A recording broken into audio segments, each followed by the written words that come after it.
Hello and welcome once again to Voice of the Coast. Our guest tonight, Jazmin DuBois, Coalition Coordinator for the South Central Louisiana Human Services Authority. You were here just a few months ago, and we appreciate you coming back so soon. Thank you for having me again. And when you were here previously, it was to talk about the St. Mary Parish Youth Prevention Coalition, which is an offshoot of your agency. We wanted to bring you back and let you kind of do a follow-up on how that's doing, and also talk about an event you've got coming up in a couple of weeks. But let's refresh people's memory. What is the coalition about?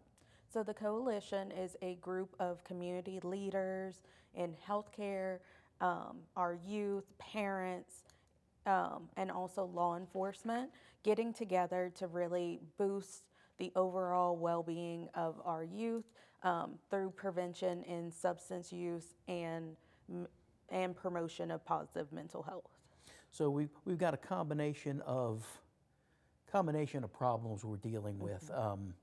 You mentioned substance abuse, you mentioned mental health, and it's kind of an abstract question to ask you, how big a problem is it? Let's kind of rephrase it and say, are these problems we're seeing on the rise in St. Mary Parish? Yes, we are seeing a huge rise from 2020 to now throughout St. Mary Parish, and that's kind of why the coalition has come together, because we've looked at the data and we want to be able to reduce that before it gets even higher. What do you find is the problem? Why is it getting worse? So we're finding when it comes to substance use, we're finding a big problem we're having is children having access to it at home and with their parents' permission. So one of our big goals is to educate parents and the community about what it means to prevent our youth from using substances, including locking up their medication, reducing youth underage drinking, things like that, because even at age of 15, some people may think it's okay as long as their kids are inside their house. But at age 15, they have 3 times more likely a chance to develop an addictive disorder due to underage usage of alcohol or substances. And it's obviously a huge problem, substance abuse, but it's something we hear a lot about, and we hear about the fight to kind of keep it from happening. Youth mental health is kind of more of a, once again, using that word again, abstract, and it's something I think people don't focus on enough. We have had, in recent years, we've had a couple of youth suicides in this area, and I don't know that that's really an offshoot of chemical abuse or substance abuse so much as it is some other underlying problems. What is happening in this area to help kids get over the mental problems that seem to be cropping up these days? Well, one of the things we're doing, for example, is kind of breaking that stigma of opening up those conversations that youth feel comfortable talking to somebody, versus I find that a lot of our youths turn to social media or turn to friends for advice. We want them to be able to get educated information versus getting, I'm not going to say uneducated information, but information that may be gossip or may be harmful to their development. So some things that I always suggest to parents is to watch their social media interaction, or to sit there and be in their kids' lives. What are your kids doing? Ask them, are you okay? It seems to be a question that we don't necessarily ask as often versus, how was your day? Are you okay? Is something going on at school? Like, is there anything you need from me? Versus just asking, oh, how was school today on the car ride home? Right. And we're talking about youth, but I think your target audience, for lack of a better word, is not just in the teen. You're getting into, you're seeing these problems with young adults as well. Correct.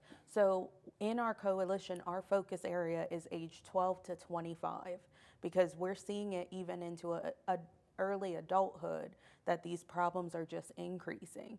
These are our leaders of tomorrow. These are our people coming up that are going through college or going through technical college training programs, going into the workforce, and we're kind of just allowing them to go fly on their own when sometimes they need more help than what they're getting just out on their own. Right. I'll tell you what, we need to take a quick break. When we come back, we'll talk about some of the things that the Youth Coalition has been doing to help out with these problems, including a Candlelight Vigil coming up this Saturday, September 13th. We'll be right back.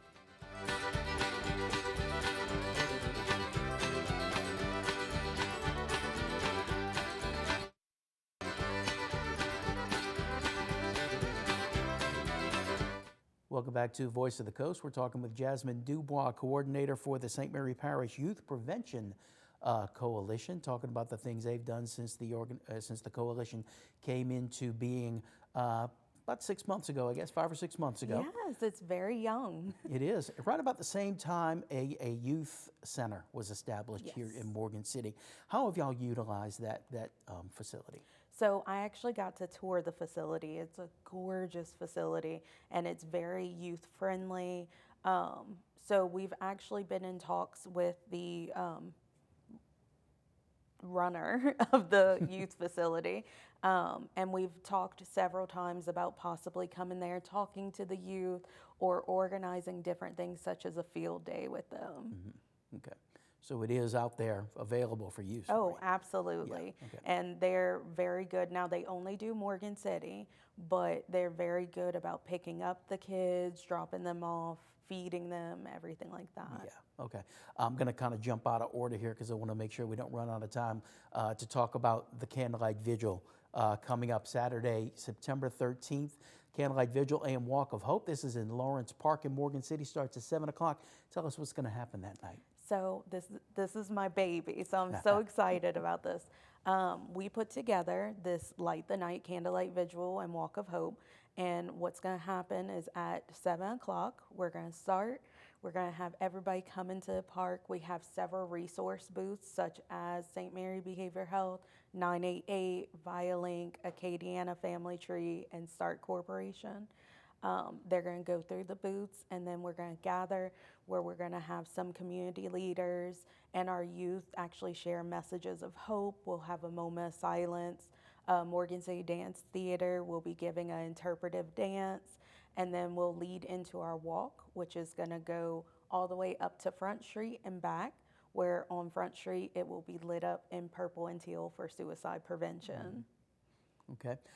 You want people to get there for 6:30 or so, right? So 6:30 is when registration opens. We do have registration online. Those that have already registered will not have to wait in line doing a registration form. It's 100% free to the public.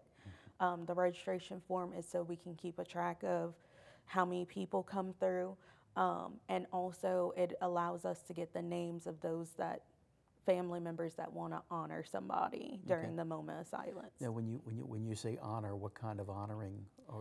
So we have two. Is that a bad word for it? Honoring? We have two different ways. One is our memorial table, where we will actually have a backdrop with the suicide prevention ribbons on it that will write names.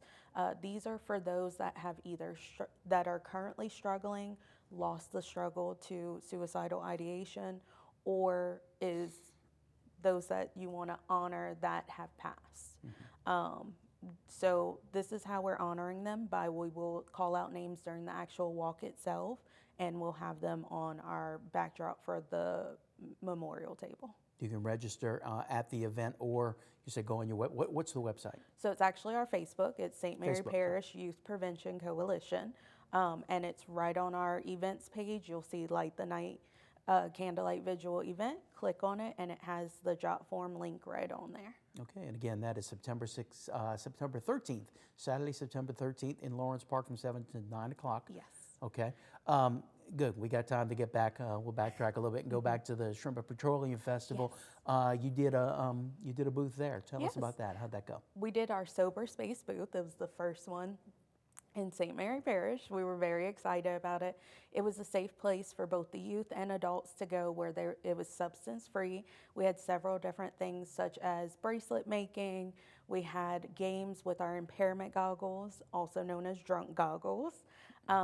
We had a photo booth, free snacks, water for everybody that came in. We actually had 261 individuals come through the booth. Fantastic. We were so excited about it. It was way more than we expected. What kind of feedback were you getting from the people that used it?